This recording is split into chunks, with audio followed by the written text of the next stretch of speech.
Hello, la team keto, ou low carb, ou paléo, ou chrono, ça en fait du monde. Aujourd'hui je vous propose un petit tour d'horizon sur ces différents équilibres alimentaires, on y verra leurs avantages, leurs inconvénients, afin que vous puissiez choisir celui qui semble vous correspondre le mieux. Vous êtes prêts? C'est parti!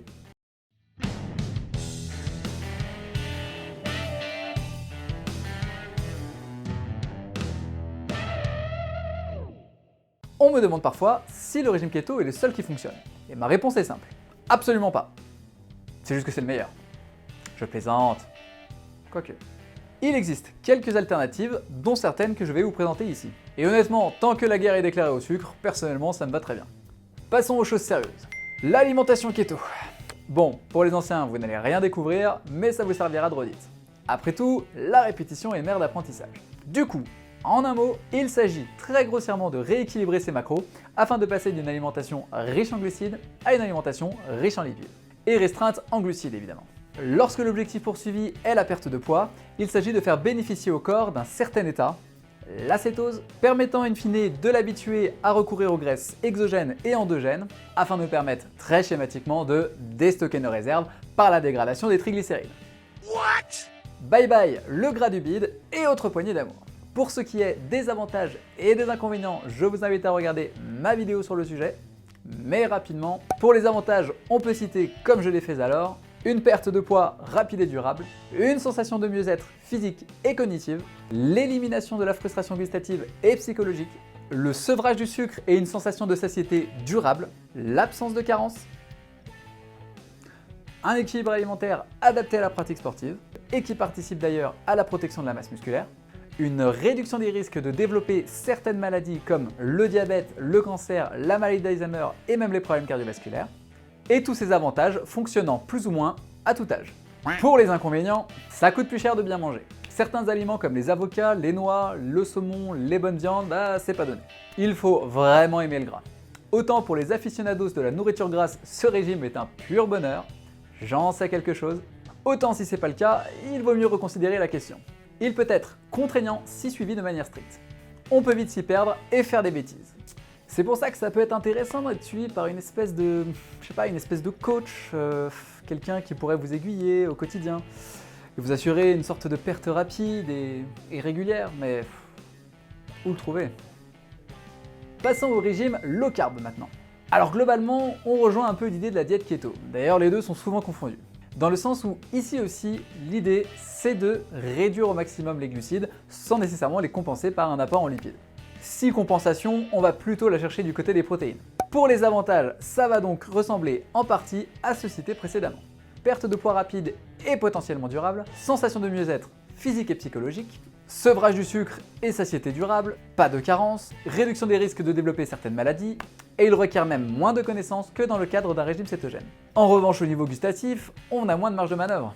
Bah oui, on ne consomme pas les mêmes quantités de gras que dans un régime cétogène. C'est pour ça que j'ai précisé potentiellement durable en ce qui concerne la perte de poids.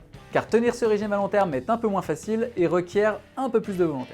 Du coup, pour les inconvénients, un peu difficile à tenir à long terme pour les raisons que l'on a évoquées, possiblement moins adapté à tous les publics, je dis bien possiblement car en la matière il est difficile d'affirmer quoi que ce soit, et tout aussi possiblement moins adapté à la pratique sportive. Les sources en énergie sont un peu plus difficiles à trouver que lorsque les cétones peuvent servir de carburant alternatif. Même remarque, à prendre avec des pincettes. Venons-en au régime paléo.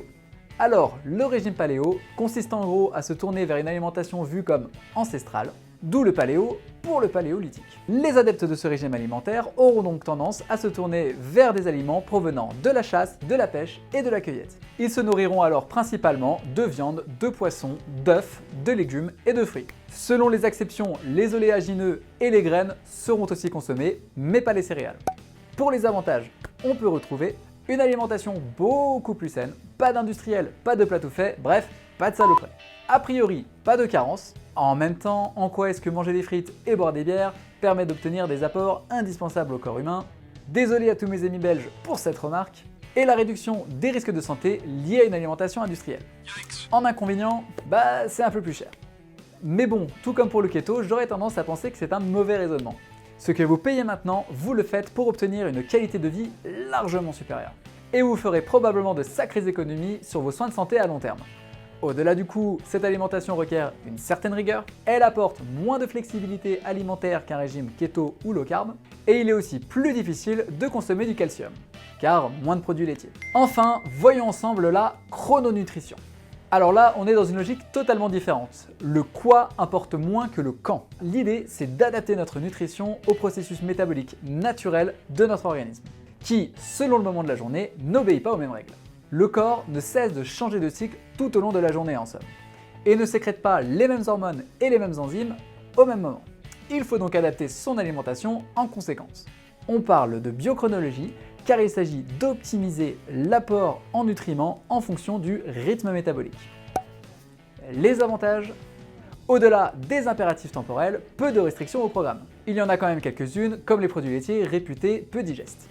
Une perte de poids stable et durable si bien suivie, un meilleur être en général, transit, sommeil, énergie, etc. Et comme pour les précédents, une réduction des pépins de santé est probable. Et les inconvénients? Une connaissance assez poussée pour ne pas faire d'erreur et une vigilance de chaque instant, un régime plus difficile à respecter en contexte social, apéro, dîner arrosé, ça demande beaucoup d'organisation à minima. Je disais peu de restrictions alimentaires, mais tout ce qui est gâteaux et produits transformés, on va s'asseoir légèrement dessus, on va pas se mentir. Et on a assez peu de recul, quelques décennies d'existence, à tout casser. Mais bon, les résultats sont là et c'est tout ce qui compte pour l'instant. Ah oui d'ailleurs, pour tous les petits malins qui balancent « on n'a pas assez de recul sur le régime keto et le régime low carb », bon déjà, c'est probablement l'alimentation la plus vieille du monde, et puis t'as vraiment cru que tes ancêtres mangeaient des Big Mac et des Frosties? Oh oh, alerte au gogol! Alerte au gogol les enfants! Et voilà, j'espère vous en avoir appris un peu plus sur ces différents équilibres alimentaires, et que cela vous permettra de faire votre choix en connaissance de cause, et si votre choix se porte sur le keto, mes informations sont en description au besoin. Pour le reste, vous savez, like, commentaire, abonnement, je ne vous apprends rien. Et à la prochaine la team keto!